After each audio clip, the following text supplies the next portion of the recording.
মাছের ঝোল নিঃসন্দেহে বাঙালির অন্যতম ভালোবাসার, আর সেই ভালোবাসার গায়ে জাদুকাঠি বলিয়ে দিয়ে যায় বর্ষার দুপুরে বেগুন ইলিশের ঝোল। প্রথমে মাছগুলোকে ভালো করে ধুয়ে নুন আর হলুদ মাখিয়ে নিচ্ছি।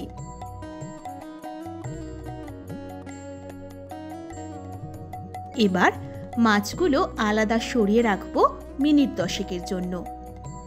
এই রান্নার আর এক প্রধান উপকরণ হলো বেগুন। বেগুনগুলো মোটা মোটা পিস করে কেটে নিচ্ছি। একটা কড়াইতে সারফা কাচ্চিঘানি মাস্টার্ড অয়েল দিয়ে তেলটা একটু গরম হয়ে ধোঁয়া ছাড়তে শুরু করলে এক এক করে মাছগুলো দিয়ে দেব। মাছগুলো হালকা করে ভেজে আলাদা করে তুলে রাখছি।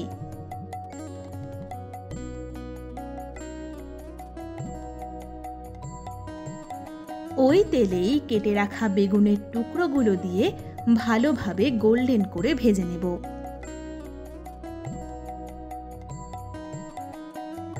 এবার কড়াইতে আরও কিছুটা প্রয়োজন মতো সারফা কাচ্চিঘানি মাস্টার্ড অয়েল দিয়ে দিচ্ছি।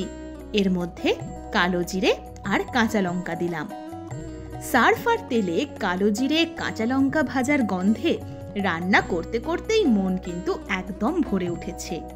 এরপর কিছুটা হলুদ গুঁড়ো আর অল্প জল দিয়ে সমস্ত মিশ্রণটা নেড়ে নেব।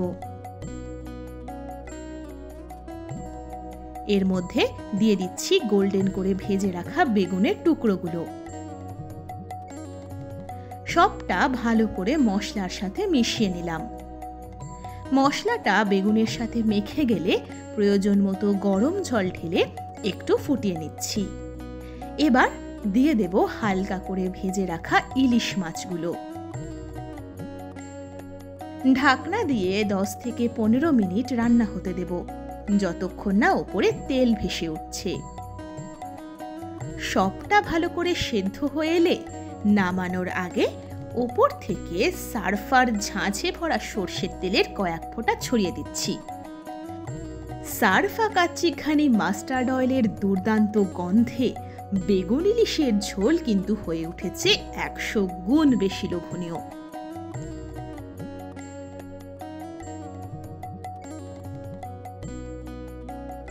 তাই আর দেরি নয় একদম, চলুন বসে পড়া যাক গরম গরম ধোয়া ওঠা ভাত আর কালো জিরে দিয়ে বেগুন ইলিশের ঝোল নিয়ে।